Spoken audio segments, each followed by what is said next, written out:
Di minggu ini kita akan membahas bab terakhir ya dari kuliah kita di visual design dasar ekspresi visual ya. Sebenarnya ada proyek desain ke-6 ya yang saya skip karena sebagian sudah saya sampaikan ketika bab mengenai pembuatan logo ya typeface. Tapi kalau mau memang Anda lebih rinci bagaimana membuat typeface, Anda bisa baca ya sekilas di proyek desain ke-6 ya, karena penting banget itu typeface ya. Typeface itu bagian dari proses pembuatan logo.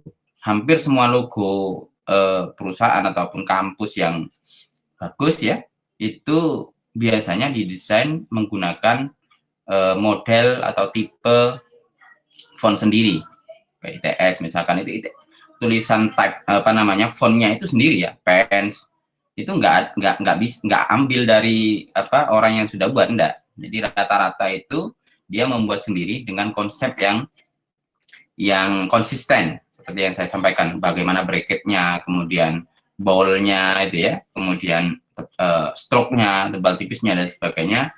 Itu semuanya biasanya selalu disesuaikan dengan visi dan misi yang ada di dalam sebuah perusahaan itu. Misalkan ITS, ITS itu logonya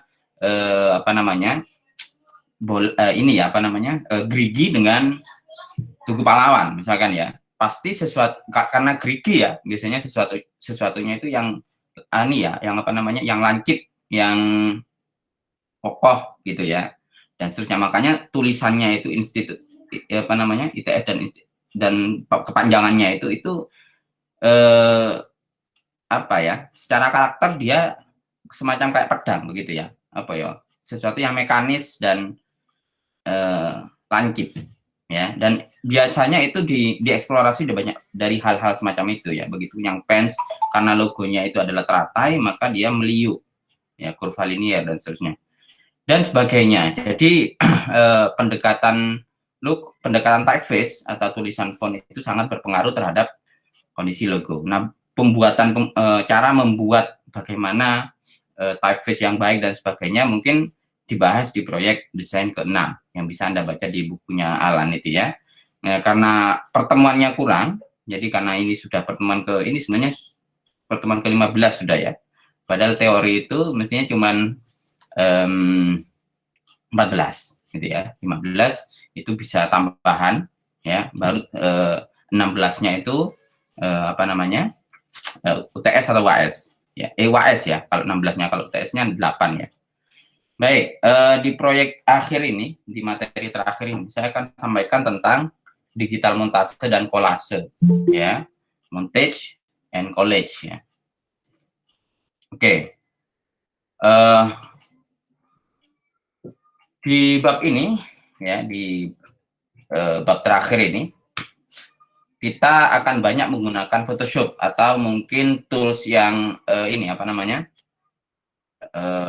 pixel ya, pixel base ya, karena kita akan menggabungkan desain-desain yang sudah jadi gitu ya, tidak lagi men-tracing ya. Kita akan menggabungkan desain-desain yang sudah jadi. Alat dasar yang membentuk program ini tercakup dalam proses produksi yang akan kita sampaikan habis ini. Yang kedua, semua elemen dan prinsip desain ini telah kita bahas sebelumnya ya, dari prinsip-prinsipnya, elemennya ya, dari value, warna, kemudian prinsip stylist, prinsip abstraksi dan sebagainya. Kemarin kita sudah coba ya, lebih banyak ya. Nah, dan proyek yang berkaitan dengan hal tersebut kita sudah selesaikan sampai sekarang ya. Makanya di sini akan ada sedikit konsep baru yang berhubungan dengan teori desain yang kita bahas selama ini ya, menyangkut sedikit hal tentang konseptual dan lebih banyak ruang yang akan didedikasikan untuk proses produksi digital ya. Di proyek ini kita akan menggabungkan gambar atau citra gitu ya, setidaknya 3 sampai 5 sumber yang berbeda untuk membuat satu komposisi. Bisa berupa foto, ilustrasi, ya, tipografi, dan gambar tradisional atau digital lainnya, ya, yang dapat digunakan untuk proyek ini. Nah, prinsipnya harus tetap ya. Jadi ada unity, kemudian harus ada variasi, titik fokus, keseimbangan, abstraksi, misalkan ya, kita pakai abstraksi atau distorsi, ritme, ya, kemudian repetisi atau pengulangan, dan hierarki visual, terus akan juga didemonstrasikan untuk dengan menggunakan elemen desain, beberapa elemen desain yang telah kita bahas ya, bentuknya seperti apa, garisnya seperti apa, ya, nilai, view ya maksudnya ini. View-nya gelap terangnya seperti apa, warnanya seperti apa, polanya seperti apa, teksturnya seperti apa, maksudnya ya. Desain akhir dapat bisa menggunakan realism atau gambar yang sesuai dengan kondisi yang kenyataan ya, atau berupa abstraksi yang sudah diabstraksi ya, yang sudah dikurangi, atau bisa berupa stilasi. Nah, ini kita sudah bahas ini stilasi beberapa ya. Kemudian, nah, jadi di komposisi ini ada dua pendekatan, yaitu montase dan kolase ya. Jadi kalau montase atau montage ya, itu adalah kumpulan gambar yang terpisah yang dirancang menjadi satu komposisi yang terkait, gitu ya. Tetapi dia tetap mempertahankan identitas aslinya, ya. Nah, semua item individu ini yang kita akan nanti ya, membentuk hubungan satu sama lain sebagai satu desain, ya. Itu digabungkan, namun bagian-bagian individu ini masih bisa dikenali. Contoh gampangnya adalah misalkan landmark kota Surabaya, gitu ya. Landmark kota Surabaya misalkan ada apa aja? Ada Tugu Pahlawan, misalkan ya. Kemudian ada Bambu Runcing, misalkan ya, Tugu Bambu Runcing. Apalagi misalkan ya Suro dan Boyo itu monumen Surabaya. Kemudian juga mungkin kapal ini ya apa namanya, kapal selam itu Senopati misalkan ya. Itu kita landmark itu kita ingin gabungkan, itu kan dari beberapa tempat ya yang berbeda di Surabaya. Nah, itu biasanya sudah diperbagus dulu, ini dulu disesuaikan seperti apa, siapa yang nanti di depan, siapa yang nanti di belakang dan sebagainya. Ketika dikomposing menjadi satu, misalkan menjadi akan kita masukkan di kalender atau brosur gitu ya, itu seakan-akan dia berjejer gitu ya, berada di satu tempat yang mencerminkan keadaan kota Surabaya, begitu loh ya. Dan benar-benar sudah ya wes menyatu, tapi tetap bisa kita kenali, oh ini ada Tugu Pahlawan, oh ini ada monumen Bambu Runcing dan sebagainya. Jadi begitu, bukan kemudian monumen Bambu Runcingnya misalkan jadi alasnya apa namanya Tugu Pahlawan, tidak ya. Jadi tiap masing-masing apa namanya, masing-masing gambar itu tetap dia punya ciri khas sendiri, ya. Meskipun mungkin di dalam satu brosur ataupun itu dia seakan-akan apa ya, yang duduk di satu tempat gitu ya, berdiri di satu lingkungan yang dekat. Jadi begitu contoh kolase, montase. Kalau kolase, kolase ini itu adalah karya seni yang menggunakan bahan visual yang awalnya tidak dibuat oleh seniman untuk karya tertentu, ya. Jadi memang apa namanya, bahannya bisa macam-macam ya. Tekstur, pola dan objek ini tetap mempertahankan identitas aslinya sendiri, tetapi juga menjadi bagian dari desain baru, ya, yang mungkin tidak memiliki suasana, makna atau konten emosional yang sama dengan sumber aslinya, dari mana material tersebut diambil. Jadi kalau kolase bisa jadi tidak tidak harus mengedit value-nya mana yang depan dan belakang, yang penting dikumpulkan saja.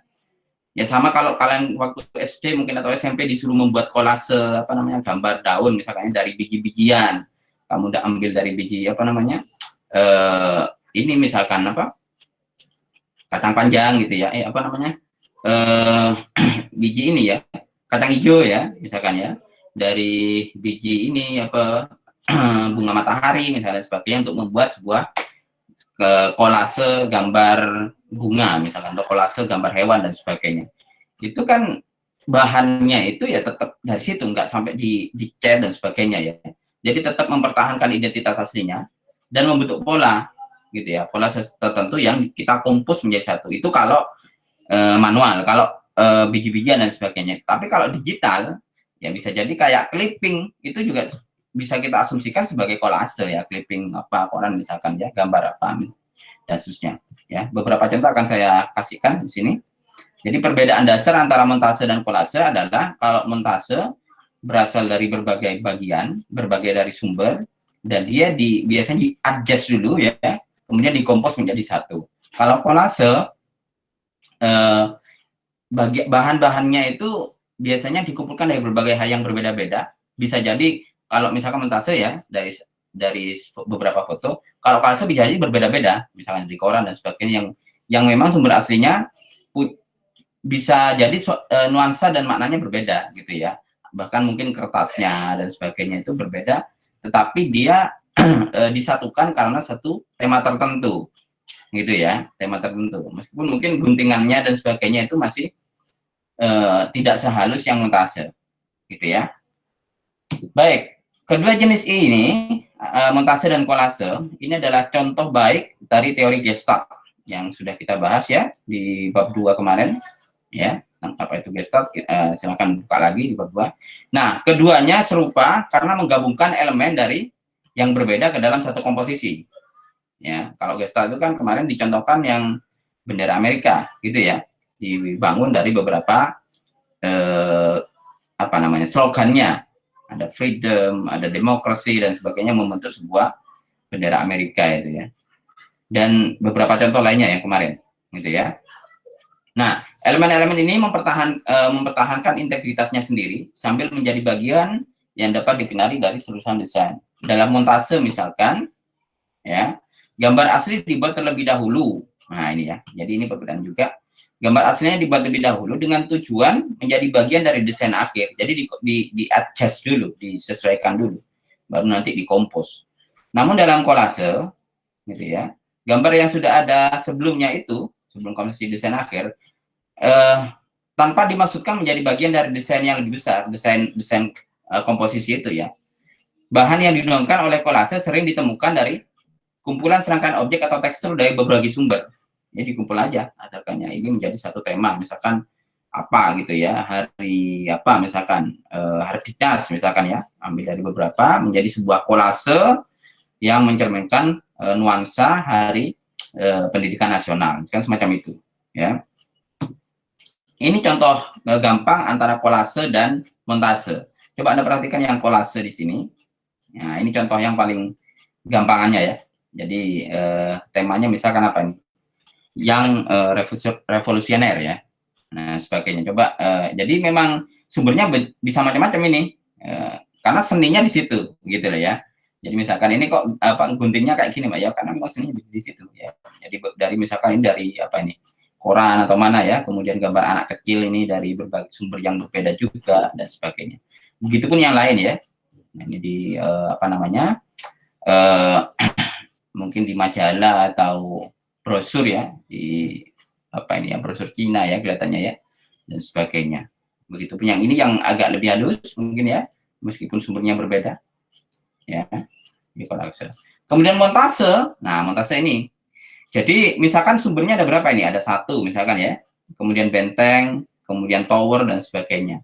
Cuman dia sudah disesuaikan, di-adjust gitu ya, mana yang mau jadi latar belakang dengan warna dingin misalkan, kemudian kontrasnya dikecilkan, mana yang agak kedepanan. Jadi konsep-konsep kontras, konsep value semuanya harus dimasukkan. Kalau merah, kalau warna-warna hangat itu sesuatu yang menonjol, kalau warna dingin itu sesuatu yang surut ya. Kalau value-nya agak gelap misalkan ya, kalau background-nya terang, dia akan selalu berada yang depan. Kalau value-nya agak terang itu akan selalu ke depan dan sebagainya. Ini disesuaikan deh ya, antara yang mana yang paling depan dan sebagainya, sehingga konsep 3D-nya atau kedalamannya tercermin di situ ya, meskipun dari berbagai hal yang berbeda. Begitupun yang ini ya, coba Anda perhatikan dari yang pop up yang merah ini sampai ke mungkin ini dari beberapa yang apa namanya, sumber yang berbeda. Begitupun yang ini ya, dan seterusnya. Nah, ini coba Anda perhatikan nih bedanya antara kolase dan montase.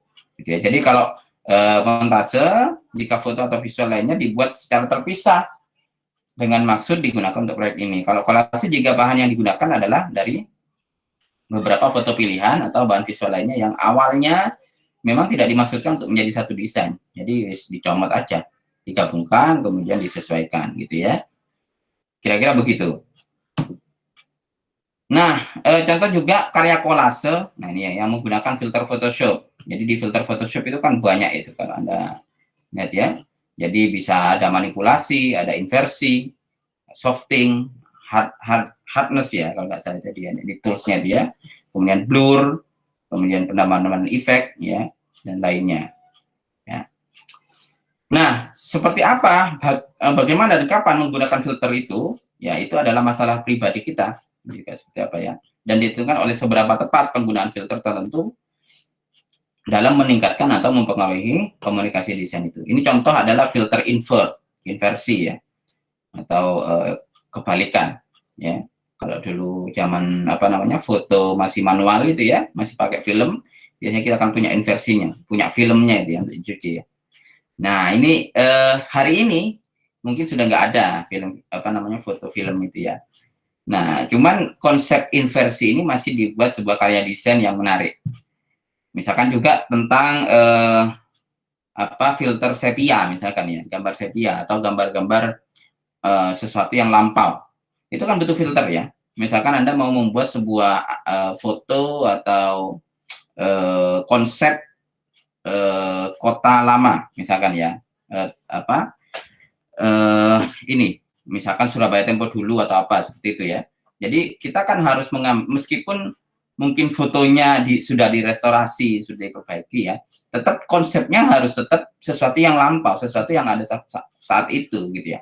Kalau tidak maka ininya apa auranya tidak akan nyampai atau mungkin ceritanya tidak akan bisa, jadi tidak akan sampai kepada si pemirsa karena orang menangkapnya oh ini jangan-jangan maksudnya foto yang sekarang gitu ya, foto beberapa tahun yang ada ini ya, karena sudah diperbaiki misalkan restorasi itu malah tidak akan memberikan dampak yang bagus ya. Kalau kita mau mencarikan sesuatu yang lama ya kita hadirkan sesuai dengan kondisi pada zaman itu. Dan bisa jadi meskipun mungkin sumbernya itu ya mungkin kalau gambar kan bisa jadi Anda gambar yang sekarang gitu ya, tapi mestinya Anda harus konversi dulu menjadi kondisi teknologi yang ada saat itu gitu ya, masih hitam putih, kemudian juga masih ada apa namanya itu ya kayak gemercaknya dan sebagainya itu ya. Jadi contoh-contoh seperti itu penting untuk mengkomunikasikan desain bahwa ini adalah menceritakan sesuatu yang lampau ya, saat apa perjajahan misalkan atau saat perjuangan dan sebagainya ya. Jadi hal-hal semacam itu sangat apa penting dalam filternya. Ini contoh itu juga kolase ya dari beberapa hal itu, beberapa apa sumber misalkan Anda perangko misalkan ya, perangko zaman dulu tentang kemudian ya banyak lah ya kalau Anda misalkan membuat sebuah tema kota tempo dulu misalkan ya. Jadi semacam itu kira-kira, dan tepatnya mungkin menggunakan konteks kolase ya. Nah, bagaimana proses konsepsinya membuat konsep dan proyeknya? Ya, pertama tema dulu ya. Misalkan tema apa yang Anda anggap menarik tentang misalkan tentang Surabaya Tempo dulu atau Kota Lama Tempo dulu ya. Anda pilih beberapa tema yang menarik ya. Tema itu adalah topik atau pokok bahasan yang memberi makna dan kesinambungan pada keseluruhan objek ya. Setelah itu baru Anda teliti tema-tema tersebut. Mewakili tidak dari beberapa sumber yang Anda punya itu. Gitu ya. Dan coba temukan berbagai pendekatan berbeda untuk mengkomunikasikan konten tersebut secara visual. Jadi memang tema itu harus connect dengan bahan-bahan visual yang kalian punya. Gitu ya. Setelah itu Anda filter atau persempit ya menjadi satu tema yang sangat cocok ya, dan mulailah mengumpulkan gambar yang akan mendukung ide itu. Ya, bisa jadi juga kita kumpulkan dulu, kemudian kita bisa oh ini kurang masih tentang misalkan tadi saya contohkan Surabaya Tempo dulu itu ya. Masih menceritakan misalkan tentang Jalan Tunjungan, kemudian Tugu Pahlawan dan sebagainya. Oh, kurang ini. Belum ada misalkan sisi Bung Tomonya dan sebagainya. Itu harus kita kolek ya, yang bisa mendukung dari tema yang kita sudah buat ya. Dan baru setelah itu kita buat kolase atau montase itu. Ya, lebih cocok mungkin kalau contoh yang saya ceritakan tadi ya, lebih cocok untuk kolase ya, yang tempo dulu itu. Kemudian feels ya, atau rasakan coba masing-masing materialnya itu ya. Kalau Anda sebagai penikmat misalkan ya, penikmat itu sudah top nggak dengan tema yang kalian usung ya. Dan coba visualisasikan gaya yang sesuai yang dapat menyampaikan ide yang akan kita bangun. Nah, itu ya. Kelima, refine dulu gambarnya dengan, kalau masih jelek ya Anda harus perbaiki ya, sehingga paling tidak dia punya 300 dpi per inch ya, resolusinya agak tinggi lah ya. Kemudian selain foto bisa juga material seperti ilustrasi, tulisan, bentuk shape ya yang mungkin mendukung gitu ya, kemudian garis, pola atau tekstur yang non objektif yang juga dapat digabungkan ke dalam sebuah desain akhir itu, tentu yang mendukung tema yang kalian angkat gitu ya. Nah, detailnya ya, jadi sebenarnya sudah kita bahas di beberapa sama dengan prinsip-prinsip yang sudah yang ada itu ya, tentang prinsip desain dan elemen desain itu ya. Jadi mungkin ini hanya pengingat aja, ulasan gitu ya, tentang elemen gabungan ya. Value-nya garis itu juga ada pengaruhnya ya, garis yang datar, yang horizontal itu identik sesuatu yang kalem, garis yang vertikal itu identik sesuatu yang menjulang, yang tajam ya, garis yang diagonal itu identik dengan sesuatu yang bergerak, dan itu sangat berpengaruh terhadap komunikasi desain. Itu harus sesuai ya, harus Anda cermati itu ya, bentuknya seperti apa, value-nya, gelap terangnya ya, dan warna yang digabungkan Anda pakai komplementer pakai analog dan sebagainya, itu harus juga selektif Anda dalam memilihnya dan sesuai dengan tema, dan harus Anda tahu kalau komplementer ini nanti fields-nya yang keluar apa dan seterusnya, sebagaimana yang telah kita bahas sebelumnya ya. Kemudian bentuk tulisan, tipografinya ya, desain huruf sudah saya ceritakan tadi, bagaimana huruf itu sangat berpengaruh terhadap kondisi yang ada, apalagi logo ya, dan desain lainnya gitu ya. Desain huruf klasik telah banyak melalui pengujian ya, misalkan Times New Roman dan sebagainya, itu kalau Anda cari ceritanya atau penggunaannya itu sangat banyak gitu ya, untuk yang hal formal, misalkan comics, science itu untuk sesuatu yang kebanyakan untuk anak-anak misalkan ya, dan sebagainya. Ya, bentuk tersebut pada hakikatnya tidak boleh dimanipulasi. Ya, sebaiknya kalau Anda punya tema tertentu, memang sebaiknya buat sendiri gitu ya. Tapi kalau mendekati ya Anda harus menyesuaikan, men-adjust ya. Ya, namun di beberapa bagian kadang boleh dipotong, misalkan bagian bawahnya dipotong. Yang penting tidak mengurangi tulisan huruf itu, P misalkan ya, dipotong sampai mau menjadi D, itu nggak boleh. Nah, kalau cuma dipotong bagian serifnya, kemudian digabungkan gitu ya, disatukan dengan huruf lainnya, itu boleh saja. Tapi orang tetap tahu bahwa itu fontnya adalah font font ini Times New Roman dan sebagainya ya. Jadi semacam itu ya. Jadi boleh untuk digunakan jika untuk menyatukan saja ya, kata atau teks yang membentuk sebuah desain proyek ini. Variasi dan hierarki ini ini penting ya. Variasi kita selalu bahas bahwa sesuatu yang tidak ada variasinya, yang terlalu unity, itu biasanya membosankan audiens. Tapi jangan sampai variasi itu terlalu banyak juga. Terlalu banyak variasi nanti nggak ada unity-nya gitu ya, kacau nanti ya, variasinya terlalu banyak. Jadi kesatuannya nggak ada malah. Jadi memang variasi itu mungkin hanya 1 atau 2 saja untuk membuat point of interest ya dari si audiens. Hierarki ya, hierarki visual, kalau dia punya banyak titik tekan, maka Anda harus buat hierarki, mana yang harus dilihat dulu, mana yang enggak dan sebagainya. Dengan cara dari bentuknya bisa, dari kontrasnya bisa gitu ya. Yang kemarin kita sudah bahas di value sama di warna ya, tentang hierarki visual. Jadi pastikan semua memiliki kontras yang cukup untuk membuat desain ini menarik. Bisa berupa bentuk bulat, misalkan ya, ini perbedaan kurva linear dan rektilinear. Misalkan bentuk bulat atau melengkung, di sebelahnya bentuk tajam misalkan ya, yang lainnya tajam, itu ada variasi bentuk bulat. Ya, untuk bahasa kita itu untuk meredam ya terlalu terlalu unity ya. Atau bentuk besar ya dan tebal, di sebelah bentuk kecil-kecil yang tipis, misalkan lainnya tipis, kecil, satu ada bentuk yang tebal, untuk membuat point of interest ke sana ya. Dan beberapa contoh lainnya seperti huruf cetak, itu mungkin sedikit ya, yang dapat dirancang untuk menciptakan sebuah variasi, karena cetak itu biasanya sudah ada pakemnya ya, dari A sampai Z ya, semacam itu dalam bentuk.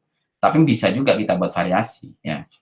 Misalnya P-nya dibesarkan, ya, kemudian yang lainnya kecil, itu kan variasi.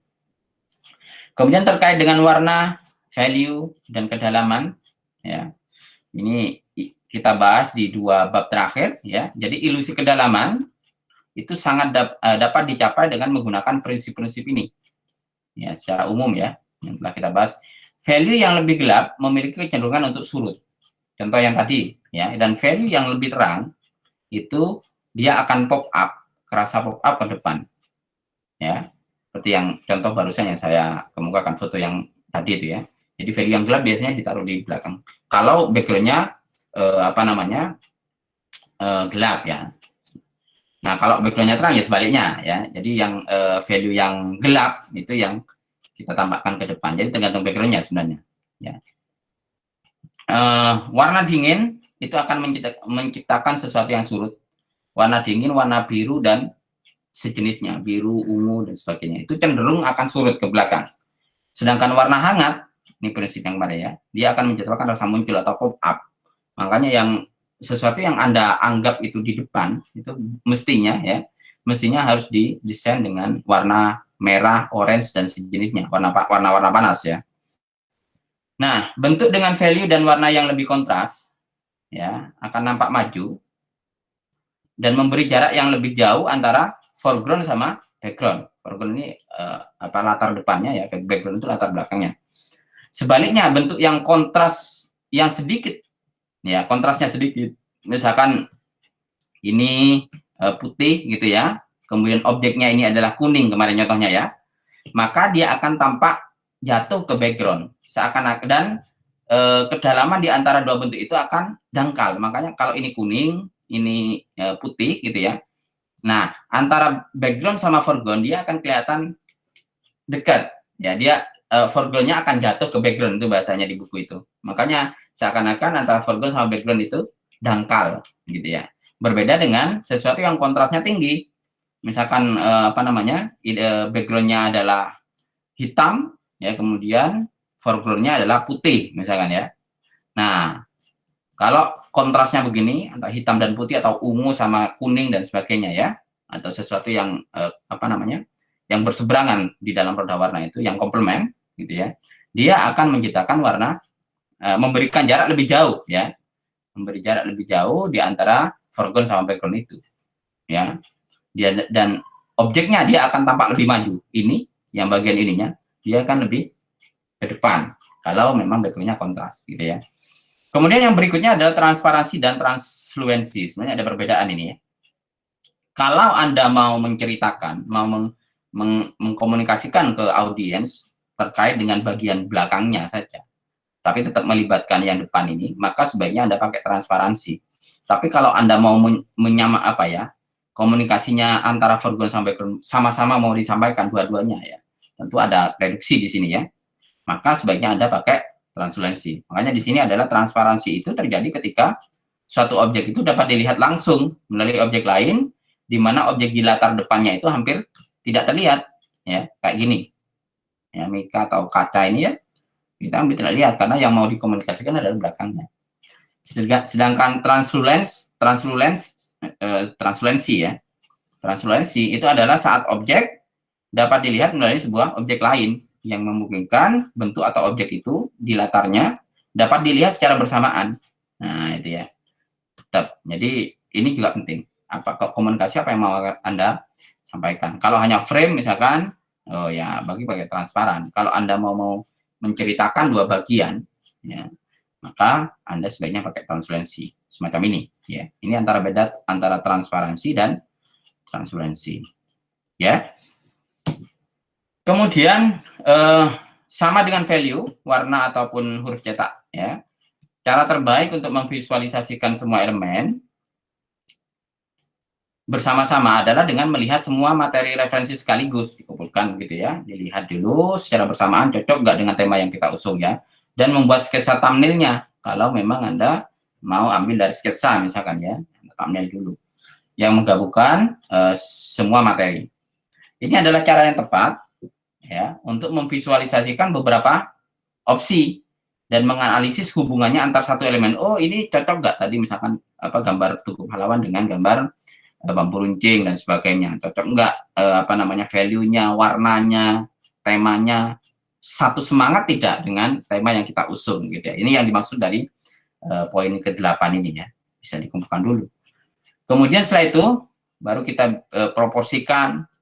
Misalkan oh ini lebih besar, nanti kita skalakan karena ini di background tugu pahlawannya lebih besar misalkan ya. Oh satu karena bambu runcing ya dikecilkan aja dan sebagainya. Jadi di adjust di sini ya skalanya ya, masing-masing visual itu dapat dipelajari dan kaitannya antar berbagai elemen itu. Nah, perubahan itu dapat dilakukan lebih awal sehingga ketika dikompos bareng-bareng tidak perlu kita apa ya. Kalau sudah bareng ya di Photoshop itu kan banyak layer ya. Nanti susah nanti ininya apa namanya? Mengadjustnya itu ya. Jadi makanya sebaiknya masing-masing objek itu harus di-adjust dulu sebelum dikompos secara bersamaan. Nah, ketika sumber material itu dapat divisualisasikan bersama, gitu ya, ketika sebagai sketsa thumbnail, maka bentuk dan value-nya juga bisa kita analisis. Seperti tadi, value yang lebih terang, oh ini yang paling belakang nih, maka value-nya misalkan di high key, misalkan ya, dan sebagainya. Oh yang depan di low key, misalkan, dan seterusnya. Lalu coba teliti pilihan warna yang kita pilih, ya, dan buat keputusan atas hal-hal tersebut sesuai dengan konsep yang kita pelajari kemarin gitu ya. Setelah itu coba bereksperimen dengan beberapa proporsi bingkai foto misalkan ya, beberapa sebagainya.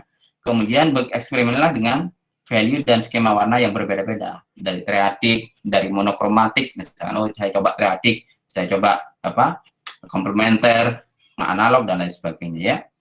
Kemudian bereksperimennya dengan kombinasi filter dan manipulasi gambar. Nah, tadi filter-filter yang tadi sepia ya, jadi apa namanya foto dikonversi ke beberapa tahun yang lalu misalkan ya dengan konsep atau teknologi yang ada saat itu misalkan ya. Jadi itu menggunakan beberapa filter yang ada di hampir di semua tools pixel base, tidak hanya Photoshop ya, kayak GIMP, kemudian Photopea misalkan kayak yang ini ya, yang apa web base itu ya. Jadi hampir semuanya ada filternya. Anda bisa bereksperimen di situ. Nah, ini contoh misalkan gambar montase ya dari New York City. Jadi yang ini contoh di bukunya itu ya. Jadi landmark apa namanya? Beberapa landmark New York, kota New York dan pelengkapnya ya kayak rumput, kemudian apa namanya itu? Langit ya dan mataharinya misalkan. Oh kemudian ini hal-hal yang terkenal di New York ya, jadi kayak taksi kuningnya, ya Liberty-nya, ini apa Town Square ini ya, kemudian apa ini namanya ya, Garden Victoria apa ya kalau nggak salah ya, jadi tamannya ini dan sebagainya ya, kita kompos misalkan jadi yosit begini, jadi sebuah contoh browser misalkan oh untuk Liberty-nya misalkan oh cukup jadi ininya aja, jadi apa ini? Jadi bayangan aja misalkan boleh ya, karena kita akan menceritakan itu nuansa New York begitu ya. Kemudian gambarnya, kemudian tamannya ya, dan taksinya misalkan dibuat berbeda di sini ya. Misalkan ini adalah sampul tentang booklet untuk tourism misalkan ya di New York dan seterusnya misalkan begini ya, New York City. Kemudian di sini adalah apa namanya keterangannya misalkan ya tentang kondisi New York itu. Ya, jadi oh mataharinya nggak usah dipakai, nggak harus semuanya ini ya apa materinya dulu dikumpulkan dan tidak harus semuanya masuk ya, bisa jadi hanya jadi bayangannya. Oh ini nggak cocok karena nuansanya cerah begitu ya, masa mau apa namanya di sini cerah kemudian mataharinya begini nggak cocok ya, maka ini mungkin nggak dipakai gitu ya dan seterusnya. Ini juga bisa di-adjust value-nya ini, yang gambar Liberty ataupun gambar apa namanya ini gedung ini ya. Jadi bisa disesuaikan dengan nuansa yang ada di sini ketika dia dikompos bareng-bareng. Jadi prosesnya katanya di buku itu pertama adalah setup dokumen dulu, koreksi pewarnaan ya masing-masing elemen itu, kombinasi gambar dari file yang terpisah, manajemen layer di dalam Photoshop ya atau tools lainnya, ada masking juga ya. Kemudian penseleksian dan masking secara bersamaan ketika sudah dikompos, baru ditransformasi. Kemudian di blending layernya, masing-masing layer itu, kemudian di filter kalau butuh, gitu ya.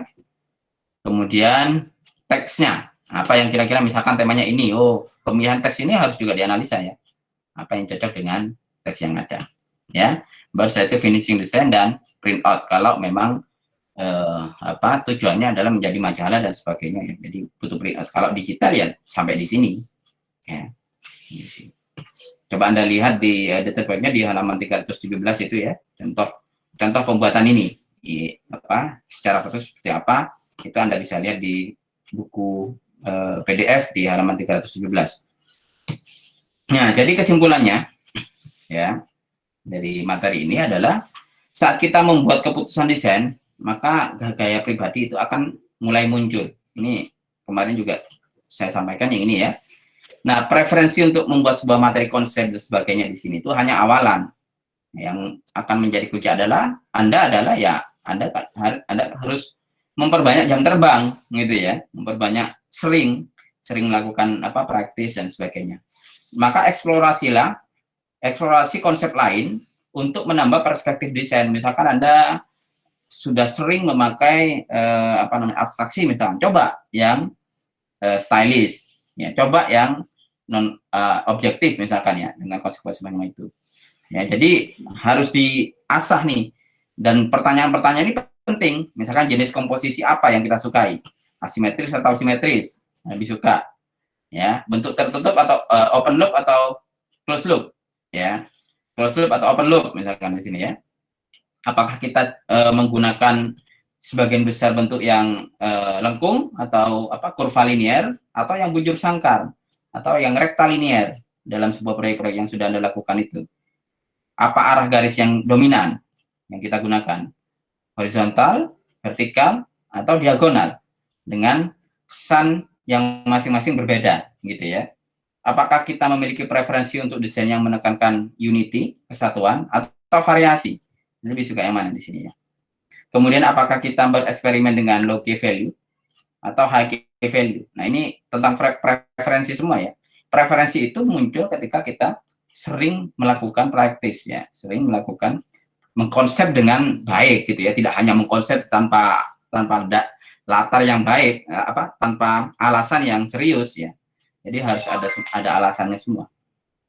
Kira-kira apa? Itu yang perlu Anda pertanyakan ke diri Anda sendiri untuk desain ke depan. Baik untuk bahan games, animasi dan sebagainya, semuanya sama ya secara konsep visual design itu ya, komunikasi desain semua sama. Karena nanti audiensnya ya yang melihat desain, konsep desain itu gitu ya. Apakah kita suka menggunakan bentuk yang realis, stylish, abstraksi atau non objektif dalam sebuah komposisi yang kita bangun. Nah, ini. Jadi untuk menemukan gaya pribadi yang saya kemukakan ini. Ya. Dapatkah kita melihat proyek sebelumnya itu apakah ada kesamaan dengan solusi proyek akhir yang ada? Nah, itu ternyata saya lebih suka begini loh ya dalam ini. Gitu ya. Feels-nya lebih dapat misalkan ya. Itu biasanya masing-masing orang berbeda. Ya, makanya temukan gaya pribadi kalian dalam konsep desain. Tetap mengacu terhadap prinsip dan prinsip-prinsip desain yang ada gitu ya. Itu harus tetap, kalau itu adalah panduan ya. Nah, gaya pribadi ini style aja ya.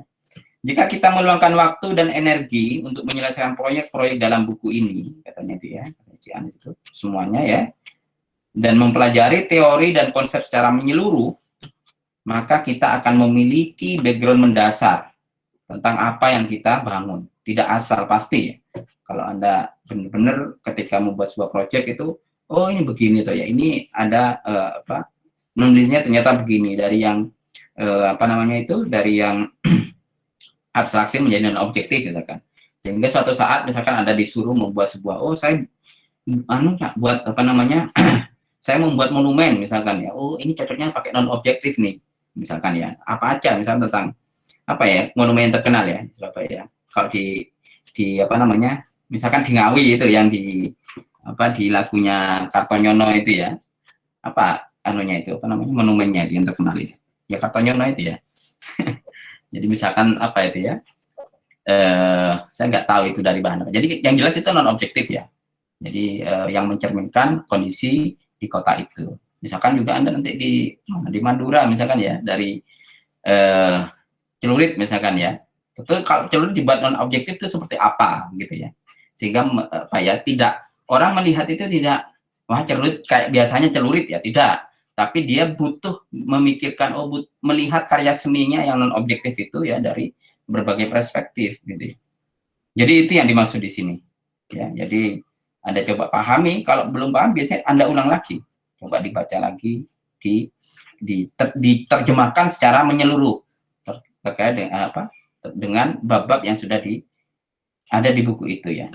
Kemudian informasi dan proyek dirancang untuk membuat yang melihat yang ada ini ya di buku itu, yang melihat komputer sebagai alat kreatif dan memiliki keinginan untuk melihat lebih dari sekedar fungsi desain sehari-hari. Jadi itu kenapa Anda harus belajar ini. Ya, kalau desain sehari-hari dan sebagai Anda temui ya gitu-gitu aja gitu ya. Datarnya mungkin kurang begitu kuat. Makanya kemudian Anda mestinya harus bisa menguasai konsep dan teori yang menyeluruh terkait komunikasi visual yang bagus ya.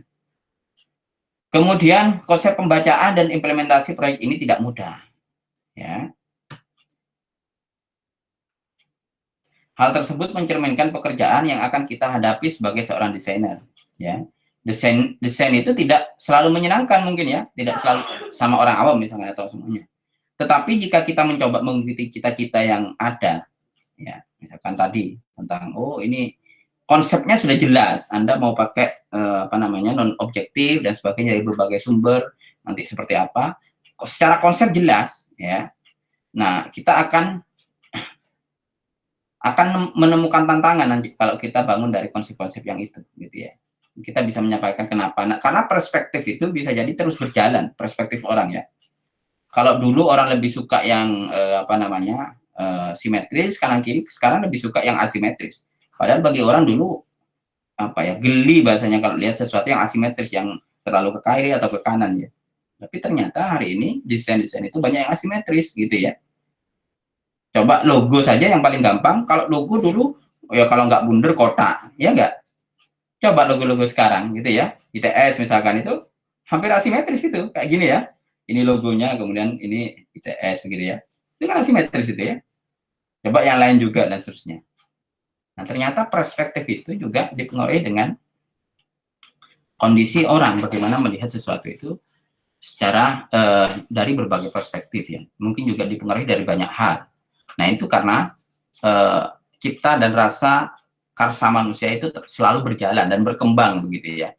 Itulah kenapa riset dan percobaan itu harus selalu dinyalakan. Ya, tidak ada kondisi desain yang pakem yang dulu orang dari yang belum ada warna lebih suka logo-logo itu biasa ya, maksudnya kayak logonya misal kampus lama kayak Brawijaya, Erlangga itu kan logonya hampir semuanya nggak ada warnanya karena dari arca ya. Sampai ke sini logonya berwarna-warni. Nah, sekarang lebih suka lagi yang satu warna lagi gitu ya, balik ke sesuatu yang simple. Nah, tapi tidak seperti yang logo arca-arca itu ya, sudah lebih simple lagi, mudah dibaca kayak logo Pens, ITS yang biru gitu ya. Jadi desain itu berkembang gitu ya. Dan tapi tetap semuanya harus menyangkut ke konsep desain dan teori komunikasi yang matang agar apa yang kalian telukan itu benar-benar bisa dilihat secara komprehensif, bagus gitu ya, dari berbagai perspektif. Ya. Baik, ada pertanyaan di sini?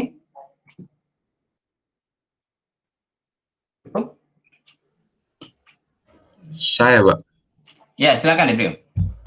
Saya masih sedikit bingung sih, Pak, tentang yang montase dan kolase. Ini saya mau memastikan. Kalau yang kolase tadi yang saya dengar bentuknya mungkin seperti ini ya, Pak ya, di mading-mading gitu. Jadi banyak kumpulan foto yang sumbernya berbeda-beda dari koran Kolase itu. atau ya itu kolase ya, Pak ya. Kalau yang montase itu kan juga dari sumber yang berbeda. Nah, Betul. bedanya yang montase dengan yang kolase ini apa ya, Pak ya? Khusus yang montase lebih tepatnya saya kurang paham. Baik, pertanyaan yang bagus. Jadi kalau sebenarnya kalau sumbernya ya, kalau montase itu lebih tertata. Ya misal biasanya kalau foto-foto semua gitu ya. Kalau dari sumber foto semua. Kalau kolase bisa jadi berbeda. Dan yang kedua yang paling penting biasanya masing-masing objek di montase itu sebelum digabungkan jadi satu, itu di-adjust dulu. Jadi nuansanya kalau montase itu lebih 3D gitu ya gambarnya, lebih ada kedalamannya dan sebagainya. Makanya tadi dicontohkan yang benteng itu yang ditaruh di belakang agak value-nya agak terang misalkan ya, yang di depannya agak gelap. Jadi montase itu lebih ke bagaimana objek-objek itu seakan-akan bisa duduk bareng gitu ya, yang mencerminkan sesuatu yang ada. Misalkan tadi landmark kota misalkan ya, itu sebaiknya pakai montase untuk mencerminkan, oh ini kita buat sebuah taman yang ada Tugu Pahlawannya dan sebagainya yang mencerminkan landmark kota Surabaya misalkan tadi. Itu lebih cocok pakai montase. Dan bagaimana caranya masing-masing objek yang dikumpulkan ini seakan-akan benar-benar kelihatan di dalam satu tempat, satunya di belakang, di depan. Nah itu kan di-adjust itu value-nya ya, value-nya, color correction-nya itu harus disesuaikan sehingga orang-orang benar-benar melihat itu berada di dalam satu tempat gitu, yang mencerminkan seluruh keadaan kota kayak New York City tadi itu ya. Kalau kolase enggak kayak tadi, kayak mapping gitu ya. Jadi tentang tema misalkan yang revolusioner tadi ya. Nah, ada orang main basket dan sebagainya itu yang mungkin bahan-bahannya bisa jadi dari berbagai hal yang berbeda gitu ya, dari clipping koran, dari apa gitu ya. Jadi kira-kira itu deh Brio, perbedaan mendasarnya antara kolase sama montase. Secara teknik mengumpulkannya ya dari berbagai sumber sama gitu. Baik Pak, terima kasih. Ya, sama-sama. Ada lagi yang lainnya? Cukup? Oke, baik, kalau nggak ada, saya cukupkan dulu ya pertemuan kita. Dan karena ini adalah pertemuan terakhir ya untuk semester ini, ya, saya mohon maaf apabila ada hal yang kurang berkenan yang saya sampaikan selama 1 semester ini. Ya, dan semoga apa yang saya sampaikan sedikit bisa memberikan manfaat ya, dan insight bagi kalian untuk memproyeksi beberapa hal yang ke depan ya, mau membuat animasi, mau membuat games dan sebagainya ya, bisa menjadi bahan komunikasi visual yang efektif menurut beberapa sumber. Makanya tadi saya banyak mengutip dari beberapa yang sudah ahli ya. Kira-kira itu ya yang bisa saya sampaikan. Semoga UAS-nya lancar ya. Silakan dipersiapkan untuk UAS-nya ini mulai dari materi apa dulu ya, setelah UTS, materi setelah UTS sampai yang montase dan kolase ini. Terima kasih. Saya akhiri pertemuan kita. Selamat siang. Assalamualaikum warahmatullahi wabarakatuh. Siang Pak. Selamat siang Pak.